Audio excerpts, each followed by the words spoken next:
Welcome to koam-presents, a podcast produced by KOAM News Now and the 4 states' most watched news team.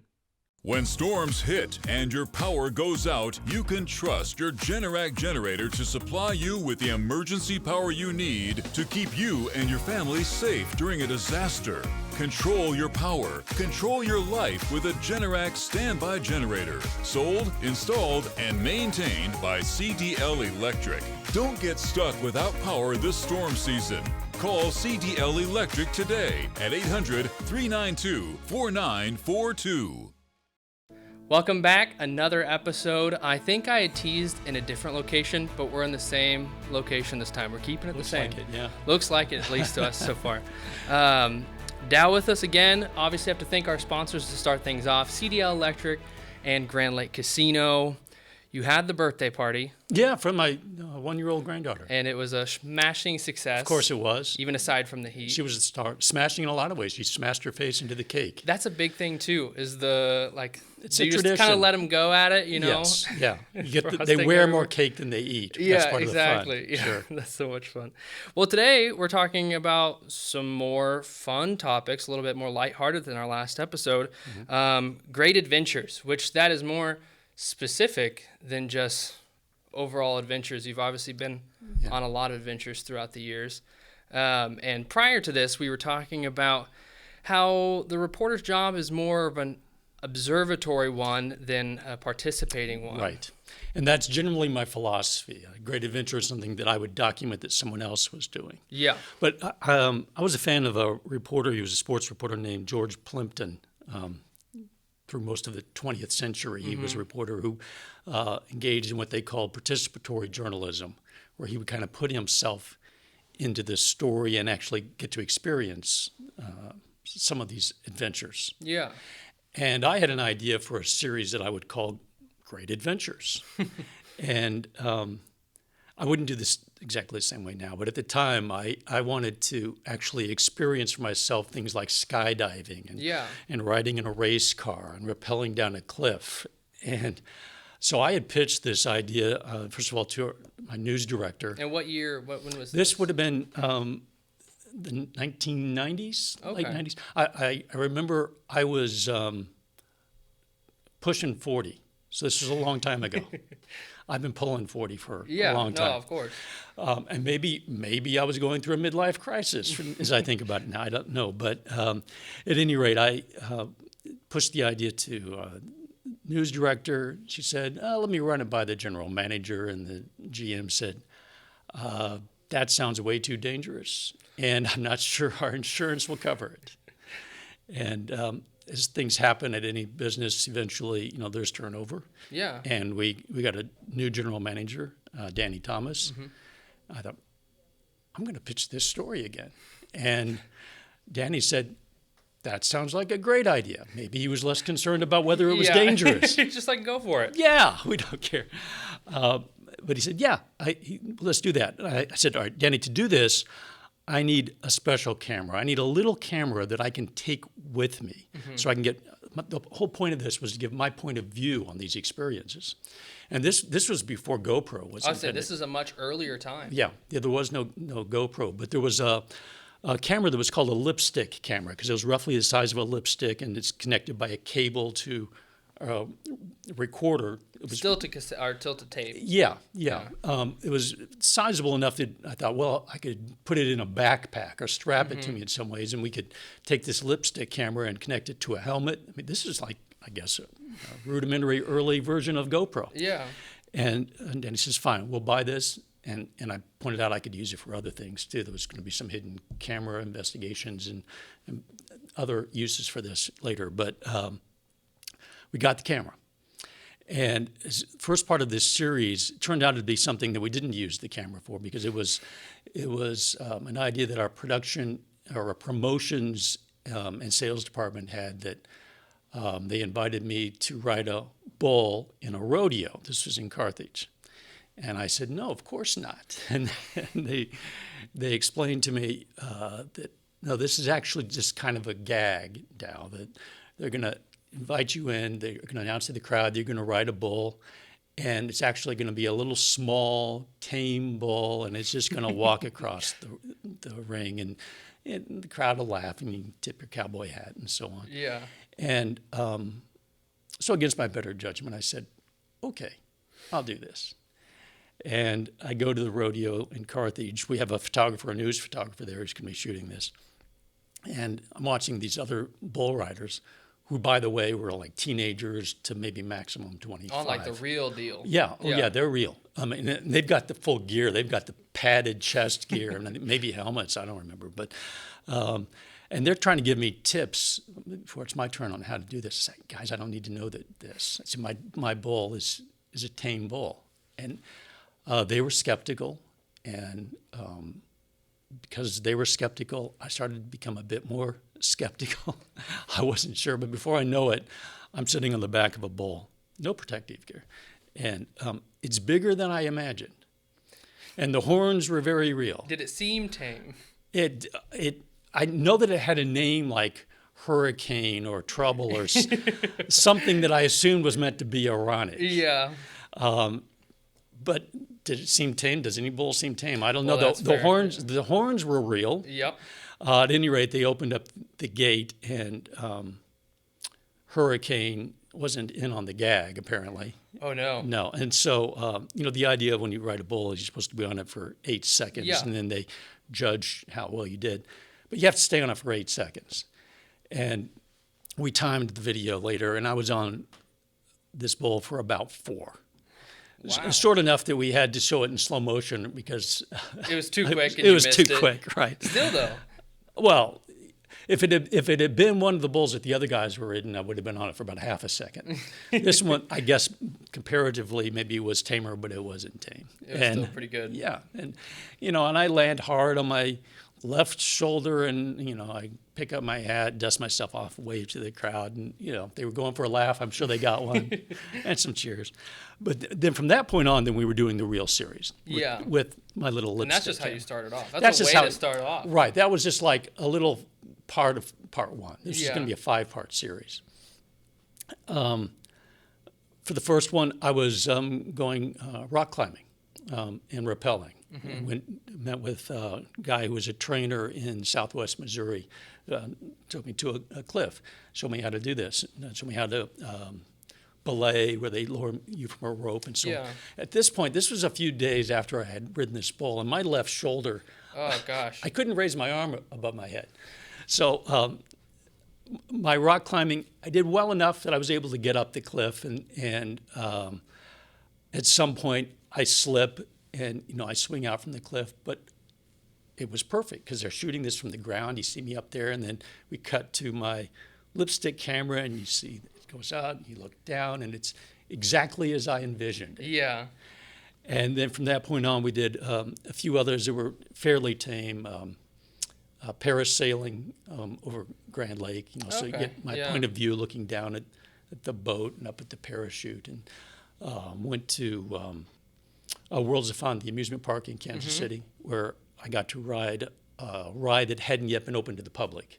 Oh, at that time, maybe like the Mamba or something like that? It was the Detonator. Oh, the Detonator. Yeah, that's Yeah. a good one. But while I was up there, I also rode some roller coasters just Yeah. because it was going to be fun video from the perspective of this early course. version of a GoPro. And it was going well, and it came a point where I was going to be riding in a race car, the Mocan drag. Now, drag strip, it's just a straight line race track, quarter mile, where the cars just go as fast as they can. The race is typically 10 seconds long. Yeah. Okay, and there are a couple of types of dragsters. There's at least in the kind of the long pointy noses, and then there's also the modified stock cars. And I was going to be riding in one of these modified stock cars. Not a driver, I was just going to be riding. Yep, just passenger, yep. Right. So this is like at the rodeo where they announced to the crowd early on that a little bit later I'm going to be doing this. So, it's official now. I'm kind of committed. And I remember, as the races are going on, I'm chatting with some fans. I've talked to some of the drivers, and I meet my driver, and he's going to show me then the car that I'm going to be riding in. Now, when they modify these stock cars, of course, they soup up the engines, but they also stripped them of any unnecessary weight. Oh yeah, they're like bare bones. on the Right. inside. Yeah. You look. Yeah. You look inside. Like the dash is just this skeleton of a dash, and even the steering wheel, everything is smaller, lighter, and of course, if it has a back seat, they remove the back seat. Mm-hmm. It didn't occur to me until I looked in this car that they also removed the passenger seat. Oh, they didn't tell you this beforehand. They didn't tell me this, but they thought it was not necessary because they had made arrangements. They had this sort of molded plastic seat that maybe you'd see in the school lunchroom that they had removed the legs, and they had bolted this into what would have been the passenger seat area. Oh wow. I said, and I was going to be riding in that, and I said, this doesn't look safe. I said, don't worry about it, Town. I said, and by the way, I notice there is no seat belt. And they said, we've got it covered. We're going to strap you in. Or tie you in, I think is the term they use. Tie you in. Yeah, and I thought, so does this mean they have some sort of a special sort of seatbelt? And I noticed, by the way, the driver not only has a racing seat, but he has a 5-point harness. Yeah, they're all, and it's thick. Oh, yeah. Thick harnesses. Yeah. And he has a helmet. And I'm wearing basically a modified hard hat. and they were literally going to tie me in. And it wasn't with a strap. It was with, as I recall, like an orange plastic rope. And they said, just so that I wouldn't be cut in half if we crashed, rather than just tie me at the waist, they were going to tie me, wrap it around and up to my chest. Oh my gosh. Yeah. So I have this decision to make. I think, well, they've already announced it. It has to happen at this point. It has to happen, yeah. I mean, we have a TV crew there. Mm-hmm. Either this is going to be a fun feature story that's going to air on TV in a week or two, or maybe it's going to be the lead story tonight, depending on how it goes. Lead anchor in Great Adventures Accent. Right, but one way or the other it was going to be on TV. So, cut to the chase. Spoiler alert: I survived. Yeah, I can imagine. And it was a thrill, and it was kind of a fun video, and you get the rush, the momentum of that car, and you pushed back. It was kind of cool. And you did the lipstick camera for that. The lipstick as well? camera, right? So, and I could have just mounted it on the dash, looking back, but no, you see the guy driving and taking off, and you see it running down, and you look out the side window, and it's just this blur going by. And it was it was fun. It's not something I would do again, but I enjoyed it. And how quickly? So you're doing these every week? We were airing them on 5 consecutive nights. Oh, okay. So I shot these before. I shot all of them before any of them aired. Okay. Which is typically how we would do this on this. I believe that's right. I might be mistaken on that, but yeah, I believe that was right. It was 5-part series. We promoted pretty heavily. Yeah. The promotions on all of these would end with just before the event, like you're at the starting line and the light goes to green and then it freezes. Great Adventures next episode. That's always kind of I feel like the rule of thumb. You get that anticipation. Right. Gets you so, and like even sports. The sports promotion. You almost to that catch or almost to that right. touchdown. You don't give the final score. Yeah, it's more exciting that way. I mean, that's the greatness of it. Well, the last one in that was skydiving, and I had set this up some weeks in advance. I was going to a skydiving place in Aurora, Missouri, and I get down there at the appointed time with the photographer, and this is going to be a tandem jump where basically the skydiver is strapped to your back, so he's doing all the work, you're just going along for the ride. But I get down there, and he asked me if I had been practicing the landing maneuvers on the videotape he had sent me, and I said, "What videotape?" I didn't get any videotape. He said, "Oh, we meant to send you a tape." "Not a problem. We'll give you some lessons." And so they give me some lessons on basically how to fall. You jump off of a short height, and you fall and roll. And then eventually we move to the plane sitting on the tarmac, and he shows me how I'm going to be going out on this little platform and holding on to this strut and then counting down and then saying, 1, 2, 3, go, and then let go. And we kind of go through the motions on the ground. Yeah. And with this, there's going to be another photographer, by the way, a trained aerial photographer who's going to jump with us. So he was going to be shooting from his perspective. Oh, that's perfect. Yeah, we had the lipstick camera that the other guy was wearing, and then we had a guy on the ground shooting this. And we went up. Oddly, I wasn't as nervous about this as I was about riding the bull or the race car. It seemed relatively safe to me. Yeah. It seems more almost like controlled. I've always said, skydiving seems more controlled than like bungee jumping, where it's just exactly. I could never bungee jump. Yeah.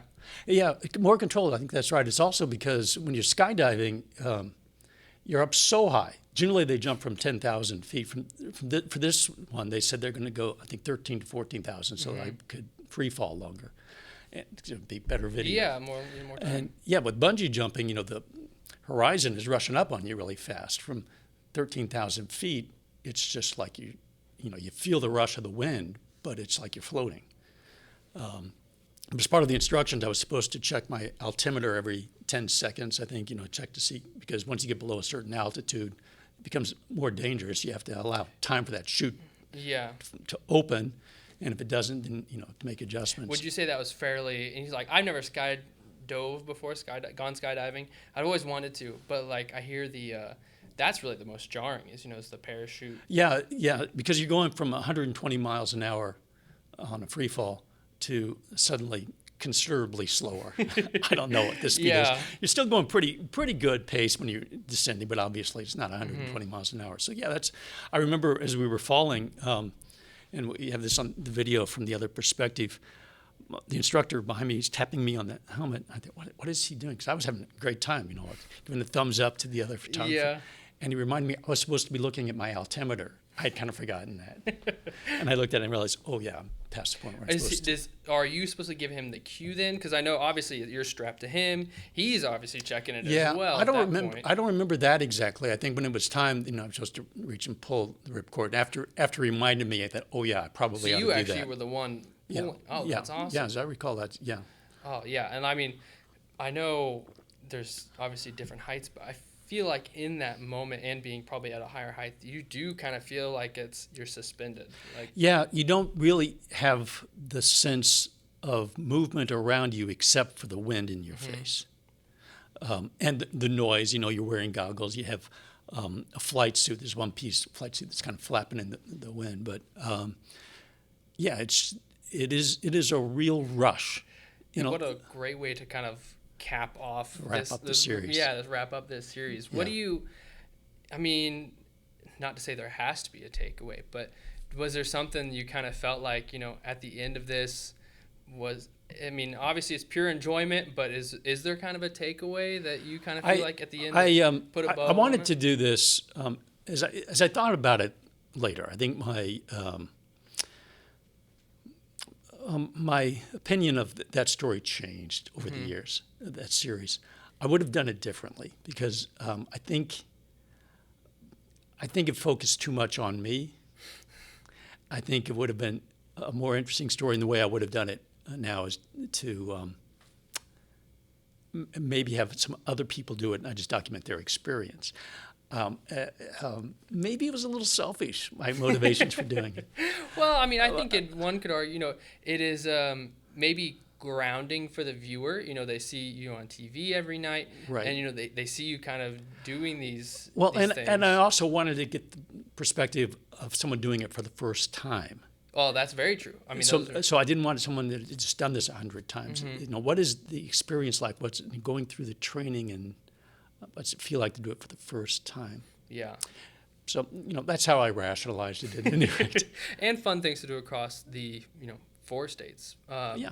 And then further, I guess, was the next section we're going to get to, I guess a segue here, is the going across the country. You did everything in the 4 states. You're like, all right, was the Great Alaskan, we're going to take a quick break. We're going to get into the quick Operation Alaskan Road, I should say. Was this before or after Great Adventures? This was after. So after. So that's even better. You've done these things locally and now taking it one step further. So we're going to talk about that when we get back. We'll be right back after this. This podcast is brought to you by Grand Lake Casino. Enjoy the best gaming in the tri-state area. Visit GrandLakeCasino.com for current promotions and entertainment. Grand Lake Casino, where friends play. Highway 10 north of Grove, Oklahoma. Welcome back. Short little break. We were talking about all the adventures in the 4 states, but that wasn't enough. We had to go further. Okay. So just a short precursor, because obviously there's things that happen after this that hold good importance. How did this come about? How did this start out? We had learned from the Missouri National Guard that they were participating in something called Operation Alaska Road. Engineering company was helping to build a road in Alaska to a remote Indian village. Wow. And Lieutenant Tammy Spicer, who was the director of media relations for the Guard, had notified us, maybe other TV stations, that on this next trip up there were going to be a couple of vacant seats on the plane if anybody wanted to send a reporter and a photographer. And the news director approached me and said, "What do you think?" And I said, "I think I want to go." Yeah, you're there. Yeah. So it was going to be just a roughly 3-day trip up and back. And so Tyler Daniel Butts, a colleague at the station, and I, we got those 2 seats. And remember, we started off early from Jefferson City. You would think it would have been Whiteman Air Force Base, but I think it was Jefferson City Airport. Yeah. And we get onto this giant military transport plane. It's the kind where the tail kind of opens up and you can drive vehicles up in it. But it had been converted so that it had seats in it. And in that like cargo bay area? Correct. It's this big cavernous, loud space. It's not coach. With no windows. No, it's not coach. It's a prop plane too, by the way. It's not a jet. Oh gosh. But we get on there with these National Guard members. There was one VIP on the trip that was then Missouri First Lady Jean Carnahan, wife of Governor Mel Carnahan. And we go first to a military base in Wyoming to refuel. From there, it's on to Ketchikan, Alaska. Tyler and I get to ride in the cockpit for part of that, so we can get some that's cool. views. Yeah, you're flying into Ketchikan. Now, Ketchikan is this community on this little narrow strip of land that hugs the coast. And on the backside of it, it's this massive mountain range. So Ketchikan is completely inaccessible by land. The only way to get there is by air or by sea. Yeah. We land on the airport, which is a little island just off the coast, and take a ferry to Ketchikan. And from there, the next day, we're going to be going on the mission. But that night, we had dinner, I believe, with Mrs. Carnahan and Lieutenant Tammy Spicer, and got to know them a little bit. And what was her mission there? So she was... she was there as a representative of Missouri, basically. Yeah. Her husband at that point, Mel Carnahan, he was in the middle of a U.S. Senate race. Yeah. And it was in the final weeks of a U.S. Senate race. This was late summer, early fall of 2000. Okay. He was running against the then sitting incumbent senator, former governor John Ashcroft for the U.S. Senate. At any rate, the next morning, Tyler and I and a bunch of guardsmen, we get into an amphibious vehicles, like a Saving Private Ryan sort of thing. The big metal going into the water and coming back. Yeah. Okay. Jean Carnahan being a VIP, she's taking a helicopter. But we're making the trip from Ketchikan to Annette Island, which is it's a rainforest. It's a moderate climate rainforest. Yeah. And it's also the only Indian reservation in all of Alaska. Oh, wow. And it's beautiful. It's 20 miles across to get to this thing, but you see it just the mountains rising straight up out of the water, and we see bald eagles, and it's like a Jurassic Park kind of island. Yeah. And we get to a beach. We get up on the island. We have a meal there before we set off with salmon that had been caught out of the ocean that morning and cooked over an open fire, and we eat this outside. And had lunch with Mrs. Carnahan and with Lieutenant Spicer, and then they're back in the helicopter and Flying away. right, and off to the other end of the island, which is where we're going to go too. But we're getting there by way of this road that the National Guard is building. It's to the other end of the island, to this little village of Metlakatla, which is the home of the Tsimshian Indians, the people of the mist. Now, the Tsimshian Indians, they subsist largely from fishing, so that's why they live on the far end of the island. But for a good part of the year, that part of the island is inaccessible to the mainland because of weather. And that's why they needed this road to this part of the island where they could, it was going to be good for the economy. They could be able to, sell their fish and also their children would have access to education. That was the whole purpose of this road. And so we climbed at the back of these military trucks and we're going across the island on this partially, half-finished road. And along the way, there's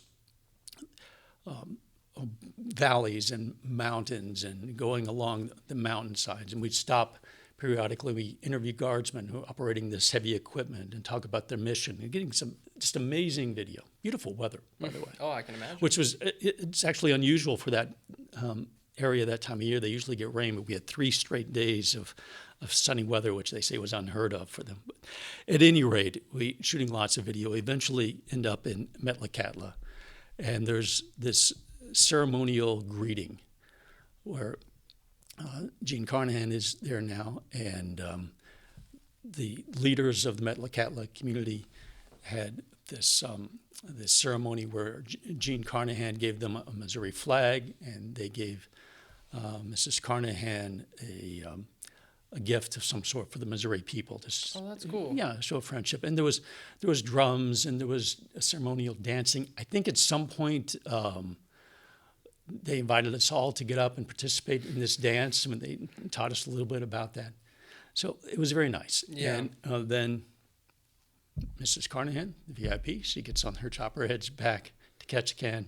Tyler and I, we get in our back of military trucks, going back along the road and then back into the amphibious vehicle, and we get back to Ketchikan that way. So then I don't remember if it was that evening over dinner or maybe it was the next morning at breakfast. But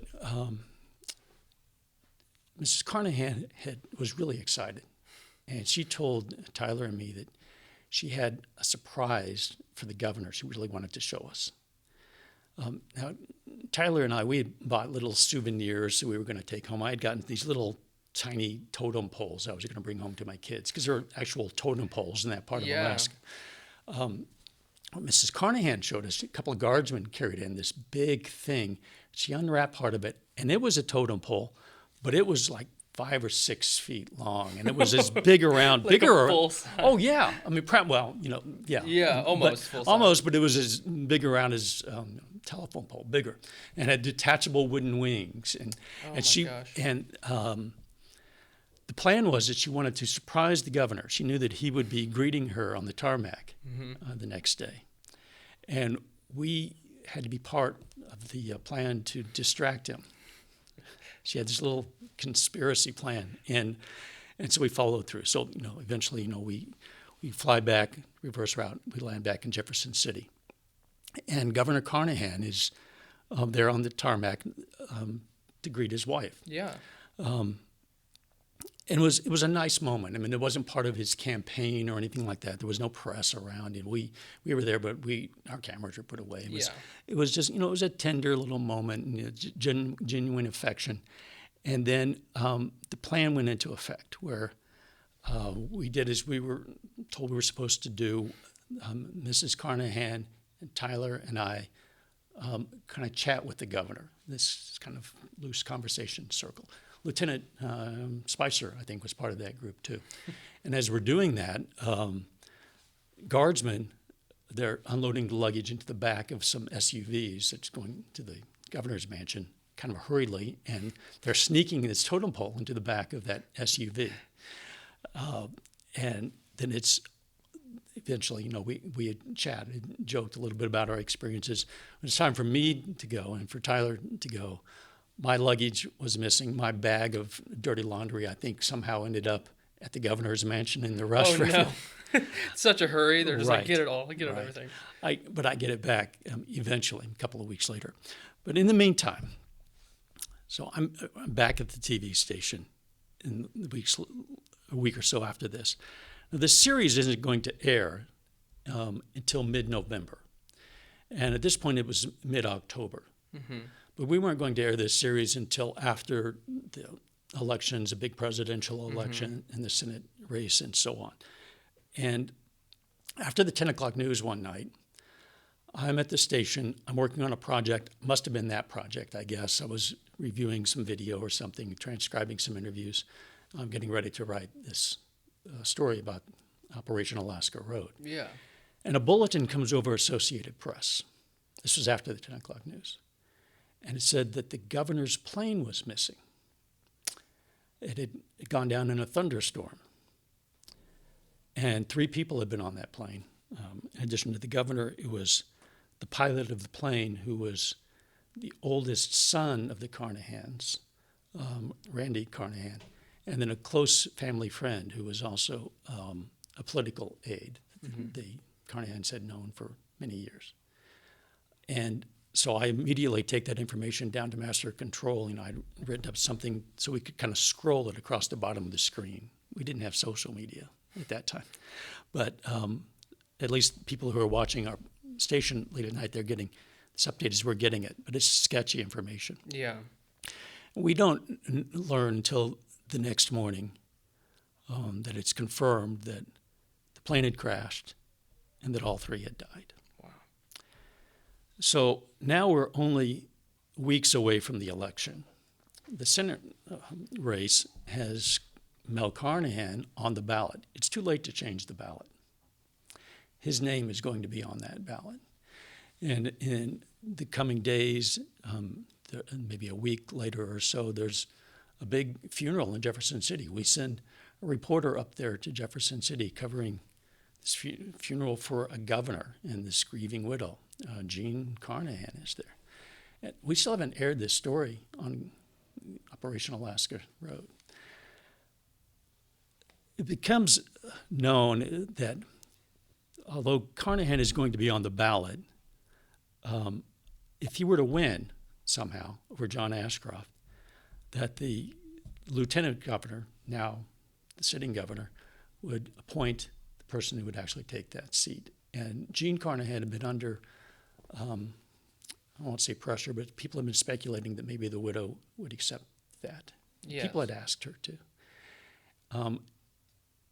Shortly before the election, maybe a week and a half, maybe or so, she makes the public announcement that with the support and urging of her surviving family members, that if her husband were to somehow actually win this election, she would accept the position as U.S. Senator from Missouri. Election night comes all around, and most people remember the election of 2000 as Gore versus George W. Bush, and very close, and coming down eventually to a court battle that ruled in favor of Bush. But for people of Missouri, many will remember that election as the first time in U.S. history that a deceased candidate defeated another candidate for the U.S. Senate race. Wow. Mel Carnahan won. And then Jean Carnahan was in a position where she was about to become the first female senator from the state of Missouri. All of this had transpired between the time we finished shooting Operation Alaska Road and it aired. It wasn't going to air until mid-November. So we had a decision to make, and we decided we could not include Jean Carnahan in that story. Really? Yeah. Here's the problem. The story was never going to be about Carnahan anyway. She was really just a peripheral part of it. The focus was on the National Guard and what they were doing. And I thought if we show this story that has Jean Carnahan smiling and dancing and having fun in Alaska, and people know that, wait a minute, this is a woman who just lost her husband and her son and a close family friend, it would just be the incongruity was going to be Yeah, impossible. that makes It's sense, yeah. completely out of context. And so I wrote her out of the story. She wasn't. It wasn't necessary. We might have mentioned in a tag to the story that, by the way, she had been there, but she wasn't. We didn't have video of any of that. So the whole conspiracy of moving the totem, you know, all that. The totem pole, right? That was. Everything. I don't think that was ever going to be part of the story anyway. Really? That was. You know, that was one of those aside things. Really, the focus was on the National Yeah, Guard, that the makes National Guard, and their mission, and why they felt that this was important, and how it was helping some fellow Americans in Alaska. So, by January, by the time Gene Carnahan is sworn into office, the President-elect Bush had named his choice for U.S. Attorney General. And it was John Ashcroft, the man who Mel Carnahan had defeated for the U.S. Senate race. Gene Carnahan, one of her first actions as U.S. Senator was going to be presiding over confirmation hearings for the political rival of her husband, and then voting on whether this man would become Attorney General. He did become Attorney General. That summer, Gene Carnahan was at the family home in Rolla, Missouri. It was a rural farmhouse. It was a place where she and her husband likely would have retired to spend their remaining years had things gone differently in the election. Both of them were in their 60s. But instead, she's at home alone here in this farmhouse when there's a thunderstorm. Lightning strikes the home. She escapes.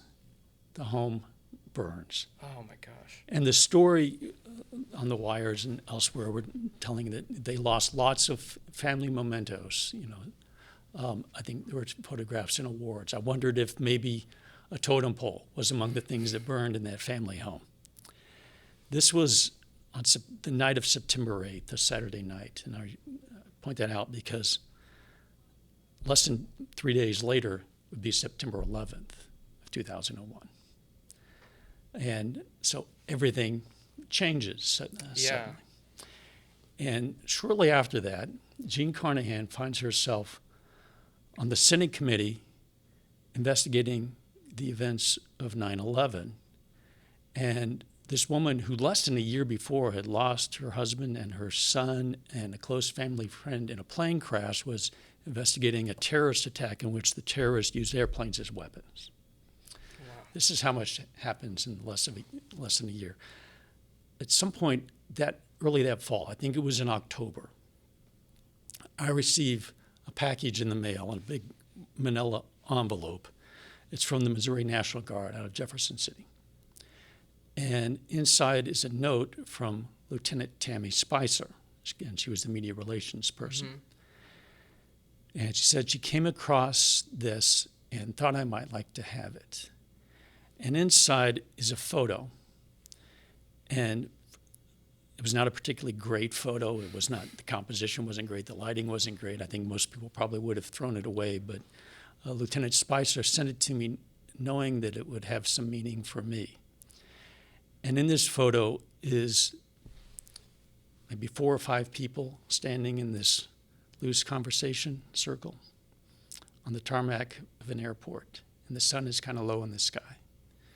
And I can make out Tyler and me, and I think Lieutenant Spicer might be in the shot, and it's Mr. and Mrs. Carnahan. And I know the significance of the photo. I know exactly what was happening at that moment. I know when that photo was taken, we were distracting the governor so they could sneak his totem pole into their vehicle. Yeah. And what made the photo so poignant, of course, wasn't the moment. It was how quickly everything changed after that moment. Not only for the Carnahan family, obviously, but for the nation. Yeah. Suddenly we were living in a post-9/11 world.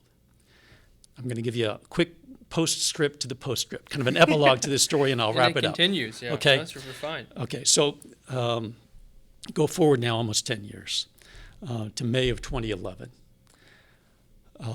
Joplin tornado, specifically to a week after the tornado. Sunday would have been May 29th. President Obama is in Joplin. He's visiting the tornado damage, and he's going to be addressing the people of Joplin. And I'm covering the event. And we're covering it live. And because the Secret Service is involved, you have to get in your information, your media information, a couple of days in advance, and then you have to get in line on the day of and get your media credentials to actually get into the venue.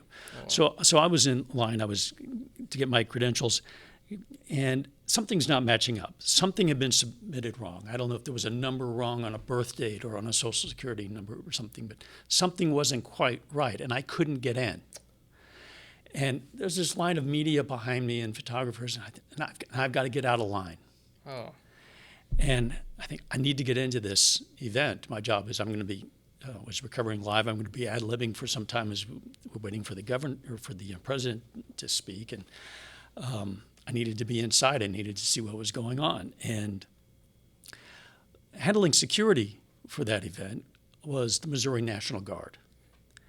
So I asked a guardsman, I said, there's got to be someone I can talk to. There has to be someone who can help me out. And he looks around and he says, well, that woman over there is in charge of media relations. Her name is Major Tammy Spicer. Oh, wow.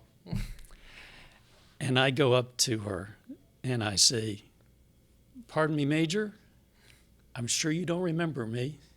And she says, I remember you, Dow.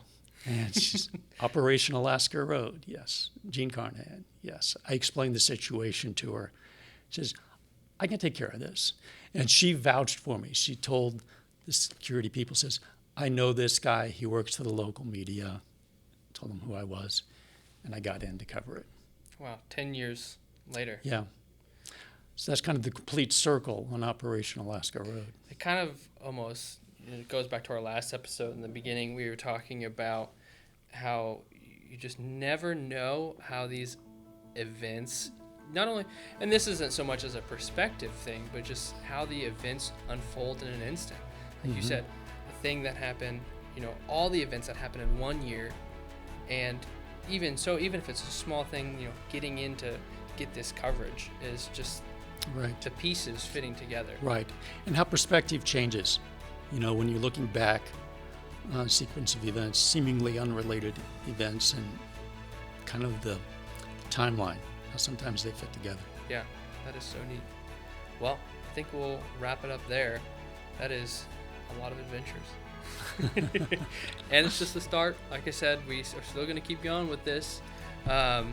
Next episode, we're still kind of working out. We have some ideas.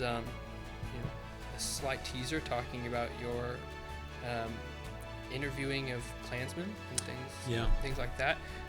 More to come.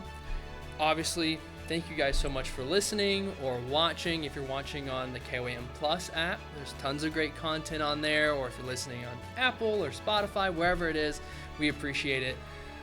Thank you to our sponsors, CDL Electric and Grand Lake Casino. Dow, thank you as always. Sure. And we will catch you in the next episode. When storms hit and your power goes out, you can trust your Generac generator to supply you with the emergency power you need to keep you and your family safe during a disaster. Control your power. Control your life with a Generac standby generator. Sold, installed, and maintained by CDL Electric. Don't get stuck without power this storm season. Call CDL Electric today at 800-392-4942. Thank you for listening to KOAM-presents. For the latest content and local news, weather, and sports, please go to koamnewsnow.com.